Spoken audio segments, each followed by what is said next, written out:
Good day to you, partner. I'm Dee, and I can already tell that I'll be your best friend in this forsaken camp. James Booker! All right, James Booker from New Orleans, Louisiana.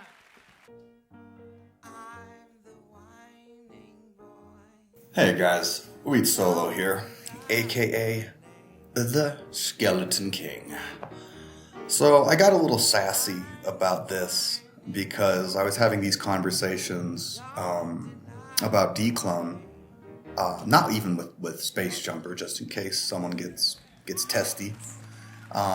Just with somebody else who is convinced they have better ideas for the build than other people, and I don't think their ideas are all that good. Because just like anything in PD2, there's generally a larger variety than people realize to do this content. Now, there's generally a BIS or an ideal setup, but depending on what you're doing, like with summons as a Summon-mancer, or even with Dclone, I think there are legitimate alternatives, and it's not just one build is best. Like, for instance, he has maxed fire golems. Not a good idea. First mistake I've seen in the video is that. Second mistake was he wearing a Ravenfrost? I think he was. He doesn't need that. How much health does he have?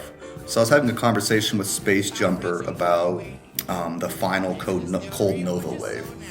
So this video is not going to be succinct because it's kind of hard to talk about Dclone succinctly.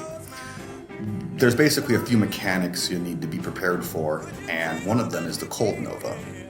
So for the Cold Nova, what you really want is basically 95 cold res and 1.8k health, or something similar to that. Like, there's kind of just numbers you're looking for. Now, I do kind of think 95 cold res is a bit of overkill, but if you'll look at when he takes hits of Cold Nova Wave, I mean, they do a chunk of his health. Like, for instance, I think he's going to get hit right here, and this isn't even the final Cold Wave, so it can do more damage than this. Or is that maybe that was the last one. Yeah, I think that was. So he had a bit of health left over. So what you could actually do is run a bit less cold res, make sure you have 1.8k health, and then you probably won't die, and you'll be able to, pump out a bit more damage, or have some more life, or some more fire res. Like literally 95 fire res is more important than 95 cold res. I don't think anybody would argue that. Ravenfrost is always an option in case you're at like 90 cold res and you have similar health. I don't think you'd necessarily die. See, he's actually got 2,000 health. So maybe at 90 cold res, the last wave would actually kill you with about this much health. I think it would be close. Like, you'd be, testing the waters. Right there, you just saw Invisible Bone Flame on the ground.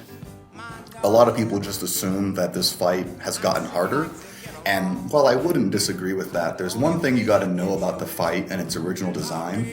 It's that those bone spirit patches on the ground lasted 30 seconds.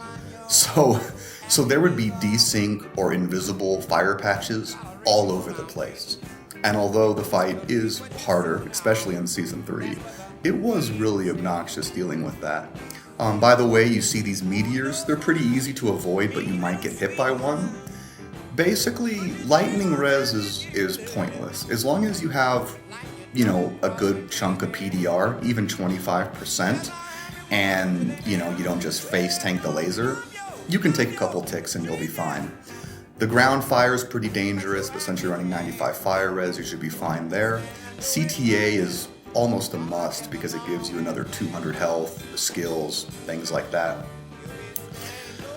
But there are what I would like to call shells for this fight, ways you could put your gear together to avoid the most dangerous mechanic, which is the cold wave.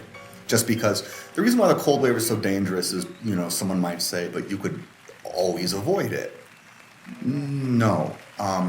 Maybe if you always... You just can't, because the way the desync and the invisible bone spirit patches work, you're not going to be able to keep track of it. And for one, it could be desynced. So even though, there's a bone spirit on the ground, it actually might not be there. And the fight, like this guy was saying, well, if you're desynced, you're already dead. Well, no, because people design their characters so that they don't die from desync. But again, if you're just looking to kill him once for notoriety's sake, then you could run, less defensive setups and get a kill on him. So the shells that you can run is I had some gear at the beginning of the video. I'm actually a huge fan of Storm Shield Verdungos. If you can get a max res Verdungos and a Storm Shield with some extra PDR and sockets, or 3 sockets is probably even better, because you don't need 50 PDR. It is nice. Those meteors do chunk your health, and if you have 50 PDR, you basically can just face tank them all day, and it almost makes no difference. It's that nice, actually. If you have like 45 plus PDR, it makes a big difference. The other shells you can use is, Crown of Ages kind of works. Shaco kind of works. Personally, I wouldn't use Crown of Ages because you're already going to be running, if you're not running Trangs, you're going to be running Storm Shield and Verdungos, unless, you could probably design this setup that has, Crown and Spiderweb, Arachnid Mesh. I guess that would make sense. I don't know, but it's an option, and I've heard people use it. Some of the other gear is the rings. It's like Dwarf Star is just the #1 ring you want to be wearing. Of course, if you're worried about cold res or your health and the cold novas, then pop a Ravenfrost on. The problem with Ravenfrost is 10% cold absorb is a very small number. When it was 20%, it was actually really nice. For instance, when I killed Dclone Season 1, I had 2.2k health, 2.3k health, 78 cold res, 1 Ravenfrost, 20%, and I was able to get hit by one of the last cold nova waves and not die. In fact, I probably had similar health to how much Toplook had left over at the end of it. So yeah, again, I'm just going to talk about gear this video. We can talk about play in another video. I just want to kind of get out there with all of the relevant information and gear that you can use to do this fight. Nature's Peace is something I did wear Season 1, and I think it's a fine choice, but when I did it Season 1, it was really easy to get max fire res because Hotspurs were broken, so I could run Jaws in my chest.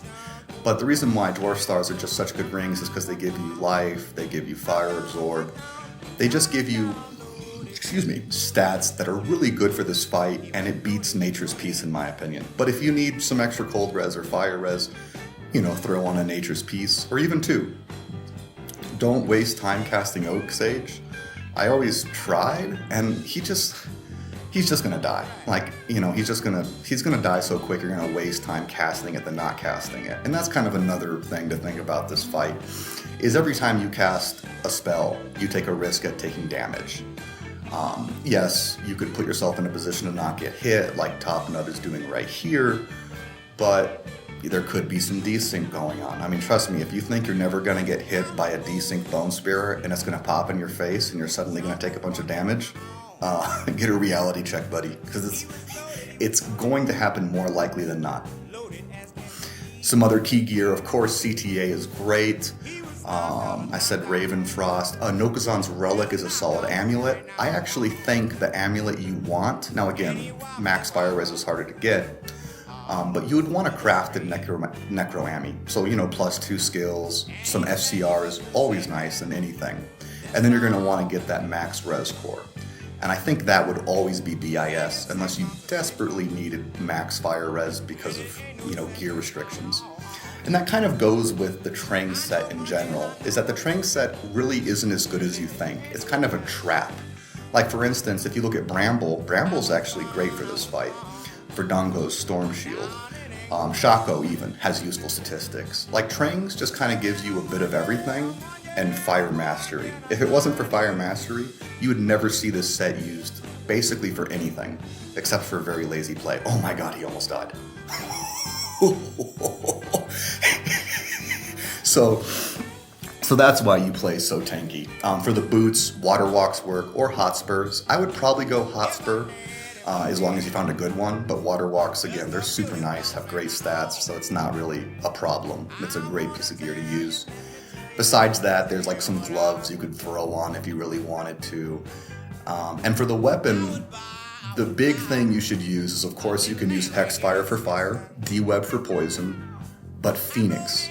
Now, I don't know who came up with Phoenix. If it was Space Jumper, again, kudos to him. I'm not sure if somebody was using it before, but basically having as many full rejuves as you need in a 2 second, it's every 2 seconds it'll proc. So every 2 seconds, you get another free rejuve.